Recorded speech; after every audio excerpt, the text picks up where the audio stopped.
আমরা এনাবিতে আসছি। এইদিকে সাগর, সাগরের গর্জন, আর এদিকে মরুভূমি। আমরা এখন মরুভূমির দিকে যাচ্ছি। মরুভূমিতে গিয়ে উঠে পিঠে চড়বো জীবনের প্রথমবারের মতো। ওই যে উঠের শাড়ি দেখা যাচ্ছে দূরে।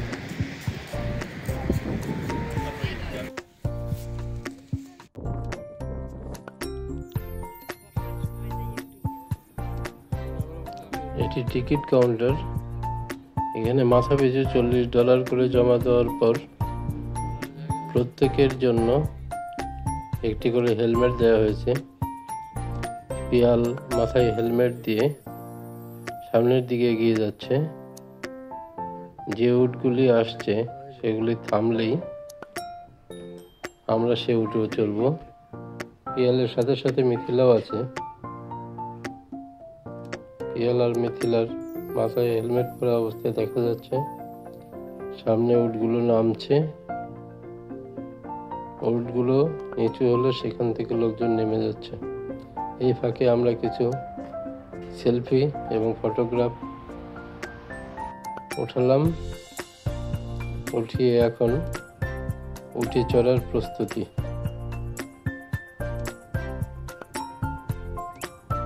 এখন একজন নির্দেশনা দিচ্ছেন, প্রতি উঠে 2 জন করে উঠতে হবে। পিয়াল প্রথমে উঠলো, আমাকেও নির্দেশনা দিচ্ছে এই মহিলা। তার নির্দেশনা মেনে আমিও উঠে পড়েছি। এই উঠতে এরকম একটি ধাক্কা পড়ে, তারপর সবকিছু ঠিকঠাক।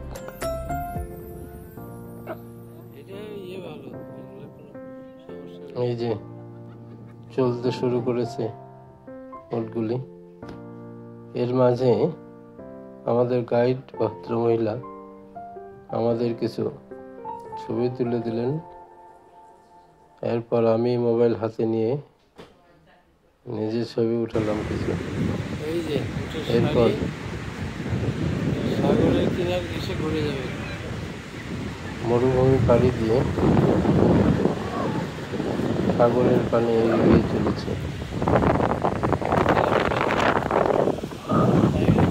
আমরা হেলতে দুলতে আনা যাচ্ছে না, এখানে উপভোগ করতে সমুদ্রের পানি এগিয়ে যাচ্ছে। ভালোই লাগলো।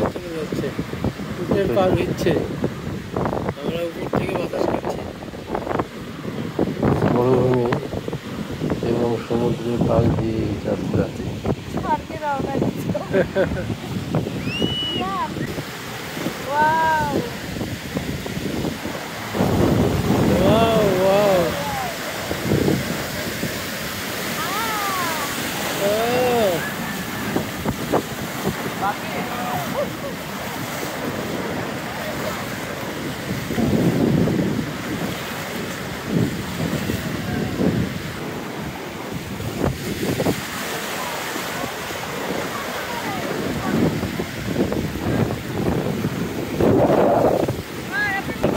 হচ্ছে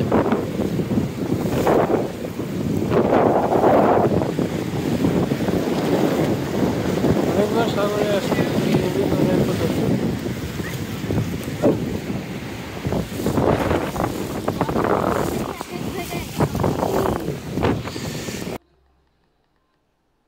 উটের পিঠ থেকে নামার পর উটের সাথে সেলফি বা উটকে ধন্যবাদ দেওয়ার একটা প্রচেষ্টা চলছে।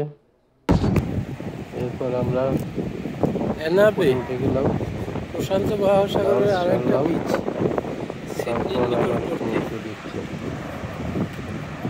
কত যে বিচ আছে সিডনিতে তা বোধহয় গুণে শেষ করা যাবে না। তবে এই বিচের বৈশিষ্ট্য যে এইদিকে সাগর আর এদিকে মরুভূমি। এই মরুভূমিতে উট চলে। উটে পিঠে 20 মিনিট করে ঘোরানোর ব্যবস্থা আছে। প্রতি উঠে 2 জন করে নেয়। মাথা পিছু $40। আমরা এর আগে ওখানে ঘুরে আসলাম, এসে দুপুরের খাবার খেয়ে সাগরের গর্জন আর সৌন্দর্য উপভোগ করছি।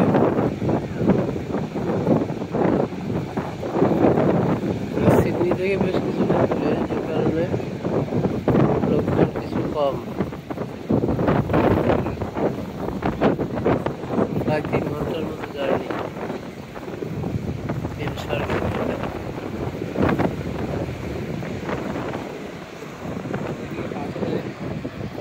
এগুলো পাথর।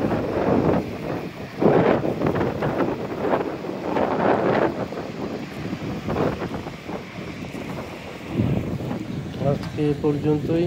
পরবর্তী পর্বে আবার দেখা হবে, কথা হবে।